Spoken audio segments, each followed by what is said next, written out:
भायले भायले गाठी गाठी म्हणून तू आयज तुका एक सीट मेळ्ळो सीट मेळ्ळो खरे ना म्हणून सांग तू आयज आमकां अशी सांगना जाल्यार तुका आर्जीक एक सीट सुद्धा मेळचें नाशिल्लो तू आता आमची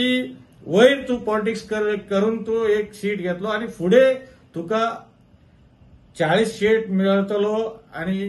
एक सीट मेळटलो 0 जातलो म्हणून तुका बी खबर ना आमकां बी खबर ना आणि हांव खंय आसता आणि तू खंय आसता ते सुद्धा खबर ना असली गजली आमी उलोवपाची कितें गरज आहा असली गजली केल्या न्हू लोक चिडटा आता गोंयकाराक तू चिडून बसता आमचे वयर चिडून बसून तुका कितें फायदा तुका वोटाची फक्त वोट मारपाची फायदा आणि खंयची फायदा आसा आमी गरीबाची लोकून धाकटे लोकांची वयर आमी पॉलिटिक्स केन्ना करपाची ना आणि देव मानचे ना तुमचे